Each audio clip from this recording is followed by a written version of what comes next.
ሰላም ውድ አድማጮቻችን፣ ይህ ያያ ስፖርት ነው። ውድ አድማጮቻችን፣ በዛሬ ፕሮግራማችን ሁለት የተለያዩ ነጥቦችን እናነሳለን። ኦሬንላይ ቹዋሚኒን በሚመለከት ነው። እንግዲህ ቹዋሚኒ ወደ ማንቸስተር ዩናይትድ የሚለውን ጉዳይ እንግዲህ በሚመለከት ነው የምናነሳው። ቹዋሚኒ በየሪያል ማድሪድ እንግዲህ ድምቀት ሆኖ ላለፉት ዓመታቶች አገልግሏል። በጣም አስደናቂ ከሚባሉ ተጫዋቾች ውስጥ አንዱ ነው። የዩናይትድ ተቀዳሚ ተጫዋች እንደሆነ መረሳት የለብንም። በጣም አስደናቂ የሆነ ተጫዋች ነው። ነገር ግን ዩናይትድ ለምን ፈለገው ሲባል የካዝሜሮ ተተኪ የሚሆን ተጫዋችን ይፈልጋል የአማካይ መስመሩን ለማደስ። በዚህ አማካይ መስመር ላይ ደግሞ ሁለት ሶስት ሀሳቦች በዩናይትድ እይታ ውስጥ ያሉ ናቸው።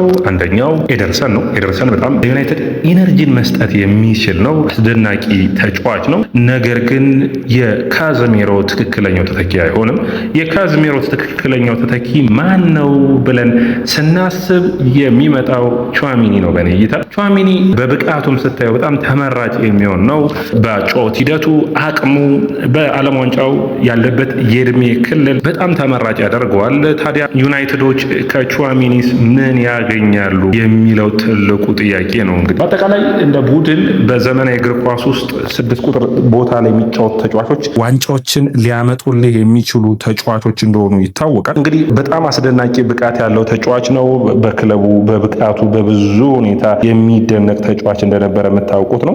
ታዲያ ይህ የመከላከል ብቃት ወይም ደግሞ መከላከልን የሚያደርግበት ፓስ የሚያደርግበት ብቃት፣ ከዛ ውጭ እንግዲህ አርሰናል ዋንጫዎችን አሸነፈ ሲባል ያምናውን የፕሪሚየር ሊጉን ድሉን ስታዩ ዲክላን ራይስ ቁልፍ ሚና ነበረው። ታቻምና ሊቨርፑል ስኬት ውስጥ የሪያን ግራቨንበርግን ሚና መናቅ አይቻልም። ከዛ በፊት በነበሩት ዓመታቶች ውስጥ ደግሞ የሩሪ ሚና በጣም የተለየ እንደነበር የምናስታውሰው ነው። ታዲያ እነዚህን ሶስት ተጫዋቾች ከዚህ በፊትም ዩናይትድ ስኬታማ በነበረበት ዓመታቶች ውስጥ ሮኪን እንዲሁም ደግሞ ማይክል ካሪክን ማንሳት፣ ፖል ስኮልስን ማንሳት እንችላለን። የአማካይ መስመራቸው ነበር ቁልፍ ሚና የነበረው። ታዲያ አሁን እንደዚህ አይነት ተጫዋችን ይፈልጋሉ ዩናይትዶች። ባለፈው የዝውውር መስኮት ላይ የአጥቂ መስመራቸውን አሻሽሏል። አማካኙ ደግሞ ይህንን ሁኔታ ይፈልጋል። ታዲያ እዚህ ላይ ቹዋሚኒን ማሰባቸው ትክክለኛ የሚባል ነው። ሜትር ከ87 ነው ቁመቱ፣ ለፕሪሚየር ሊጉ የሰጠ የሚባል ነው።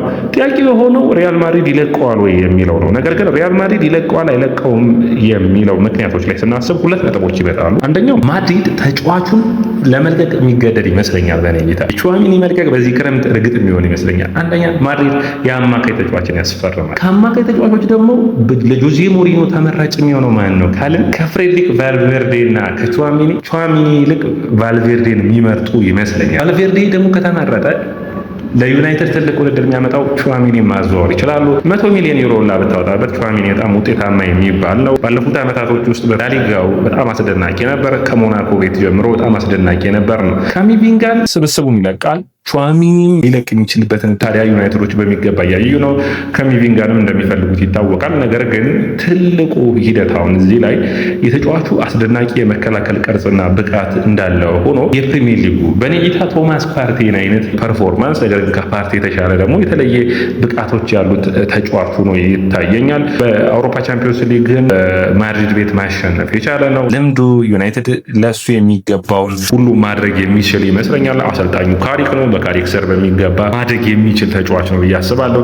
ከዛ ውጭ ከኩቢ ሜኖ ጋር ሜኖ የተሻለ ነፃ ሚና እንዲሰጠው የሚያደርግ፣ ብሩኖ ፈርናንዴዝ ነፃ ሚና እንዲኖረው የሚያደርግ ነው የሚሆነው። እዚህ ጋር ማቲያስ ፈርናንዴዝም ከተገኘ በጣም የተሻለ የአማካኝ መስመር ኤደርሰንን ተጨምሮ በቃ ዩናይትድ በኔ እይታ ቹዋሚኒን የሚያገኝ ከሆነ ፈርናንዴዝ እና ኤደርሰንን አምጦ ከኩቢ ሜኖ እና እንዲሁም ደግሞ ከአማካኝ መስመር ውስጥ ብሩኖ ፈርናንዴዝ ካለ በግልጽ ለፕሪሚየር ሊጉ ዋንጫ የሚፎካከር ይሆናል ብዬ አስባለሁ። ትንሽ ዩናይትድ ሊያስቸግር የሚችለው ምርጥ ተጫዋቾች ስላሉ ብቻ ደግሞ ፕሪሚየር ሊግ ላይ ይሳካላል ማለት አይደለም። ፕሪሚየር ሊግ ልምድ ይፈልጋል። ልምዱን ማግኘት የሚችሉ ተጫዋቾች ያስፈልጋሉ። ከጉዳት ውጭ ነው በእያንዳንዱ ጨዋታዎች ውስጥ መፋለም የሚችሉ ውጤታማ መሆን የሚችሉ ተጫዋቾች ያስፈልገዋል። ያንን በሚገባ ማሟላት የሚችሉ ተጫዋቾችም ጥራትም አለ። ማጥቃቱን ኩኛ፣ ምንቦሞን፣ ሴስኮን ስታዩ ግልጽ የሆነ የማጥቃት እንትን አለ።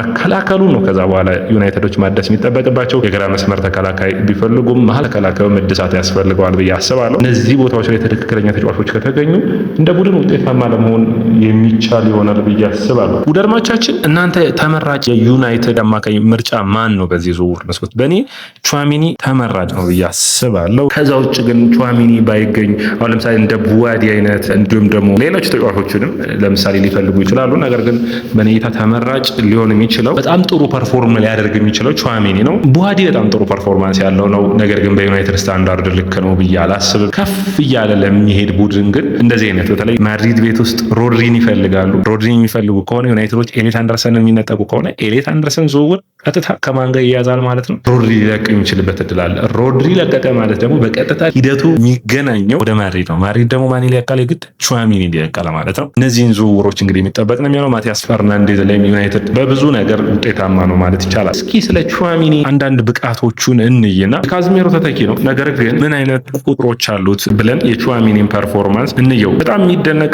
እንግዲህ ቁጥራዊ መረጃዎች ውስጥ አንዱ ከላይ ከክፍሉ የሚሸጠው ሽፋን ነው። በጣም ጥሩ የሆነ ጥንካሬዎቹ ውስጥ አንዱ ራሱ ይሄ ተከላካይ ፐርፎርማንሱን ተከላካይ ቡድኑን ማሻሻል መቻል ነው እና ጎሎችን አሲስቶች ላይ ባታገኙትም በጥራት ግን በመከላከል ረገድ በጣም ጥሩ የሚባል ነው። ቦርዶ ቤት ምርጥ ፐርፎርማንሱን አሳይቶ ነው ወደ ሞናኮ የሄደው። ከሞናኮ ወደ 80 ሚሊዮን ፓውንዶች ወጥተውበት ነው ማድሪድ የደረሰው። በሪያል ማድሪድ ቤት ያለፉትን 4 ዓመታት በየዓመቱ ቢያንስ 30 ጨዋታዎችን ማድረግ የሚችል ነው አቨሬጅሊ። እነዚህ የሚደነቁ ጥንካሬዎቹ ናቸው። ፓስ የማድረግ አቅሙ ጥሩ ነው። የአየር ላይ ፐርፎርማንሱ ጥሩ የሚባል ነው። ይሄ በጣም የሚፈለግ ነው። በካርሊቶ ስር ምርጥ ፐርፎርማንሱን እንዳሳየን የሚታይ ነው። ነገር ግን በማድሪድ ደግሞ ማደግ የሚችልበት ድረስ አድጓል ብዬ አላስብም። ያን መታየት የሚቻልበት ፐርፎርማንስ ነው። በዓለም ላይ ምርጥ ካሉት ውስጥ መሆን አልቻለም። ከሱ ይልቅ ሮድሪ በጣም የተሻለ ሆኖ ይታያል። ዴክላን ራይስ የተሻለ ሆኖ ይታያሉ። ወደ ዩናይትድ ቢመጣ ግን ዩናይትድ ለቀጣዮቹ 8 እና 9 ዓመታት ጥሩ ፐርፎርማንስ ያለው የተከላካይ አማካኝን የሚያገኝ ይሆናል። ከዛ ውጭ ዩናይትድ አሁን ምንድነው ካሪክ ቡድን በጣም በመልሶ ማጥቃት የተመሰረተ ቡድን ነው። ነገር ግን ዋንጫዎችን ማሸነፍ የምትፈልግ ከሆነ በፕሪሚየር ሊግ ደግሞ በመልሶ ማጥቃት የተመራ ቡድን ሳይሆን ጨዋታዎችን መቆጣጠር የሚችል መሆን አለበት። ለፕሪሚየር ሊጉ በዛ ረገድ መዘጋጀት ያለበት ይመስለኛል። አንዱ መታሰብ የሚጠበቅበት ያ ላይ ነው ብዬ አስባለሁ። ዩናይትድ ቹዋሚኒን ቢያመጣ ከማን ጋር ውጤታማ ይሆናል? አንደኛ ኩቢሜኖ ነው። ኩቢሜኖ ከኳስ ጋር በጣም ጥሩ የሚባለው ለኩቢሜኖ እና ለብሩኖ ፈርናንዴዝ ሽፋን ሰጡ። ዩናይትድ በአንድ 6 ቁጥር እንዲጫወት ሚና የሚሰጥ ይሆናል። ኩቢሜኖ ዲፕ ፕሌይንግ ሚድፊልደር ይሆናል። ኩቢሜኖ ወደፊት ማጥቃት ሲፈልግ ማጥቃት የሚችል ነው የሚሆነው። ሁለቱ መስመሮች ክፍተት ሲፈጠር ሁለቱ መስመሮች የሉክሻውንም ሆነ የዳሎትን ቡድን በሚገባ መሸፈን የሚችል ተጫዋች ይሆናል እና በጥራት በጣም የተሻለ ተጫዋች ይሆናል። ተጫዋቾች ከተጎዱ ደግሞ በሚገባ ሽፋን የሚሰጥ ነው። አሁን ዩናይትድ ዘንድሮ ውጤታማነት ውስጥ ባለፉት ዓመታቶችም እንደዚህ አይነት ያጋጥመዋል። ካዝሜሮ በጣም የማይተካ ሚና ነው ያለው። ካዝሜሮን በትክክለኛ ተጫዋች ለምሳሌ ማቲያስ ፈርናንዴዝም ብትተካው በካዝሜሮ ልክ አሁን ተጫዋቹ ክህሎት የለውም ሳይሆን የማደግ ብቃትም አለው። ነገር ግን ለዛሬው ለዩናይትድ ቡድን ውጤታማ ይሆናል ወይ ነው። ማቲያስ ፈርናንዴዝ ለኩቢሜኖ ተተኪ፣ ለቹዋሚኒ ተተኪ የሚሆን በቻምፒዮንስ ሊግ ተጫውተህ በቀጣዩ ፕሪሚየር ሊግ ስትጫወት መጣህ ልታጫውተው የምትችለው አይነት ተጫዋች ይሆናል። ለነ ብራይተን ሌሎች ቡድኖች ማቲያስ ፈርናንዴዝን ትጠቀማለህ በአካል ብቃት ረገድ። ነገር ግን በአካል ብቃት ረገድ ለሚጫወቱ ቡድኖች ቹዋሚኒ ተመራጭ ይሆናል። ኤደርሰንን አይነት ጥራት ያላቸው አማካይ መስመሮች ዩናይትዶች የሚያስቡ ይሆናል። ዩናይትድ ቶናሊ ዝውውር ላይም አለ። ነገር ግን ከቶናሊም ቹዋሚኒ ተመራጭ ነው የሚሆነው። ዘርማቻችን የስፖርትን ላይክ፣ ሼር፣ ኮሜንት፣ ሰብስክራይብ ማድረጋችሁን አትርሱ።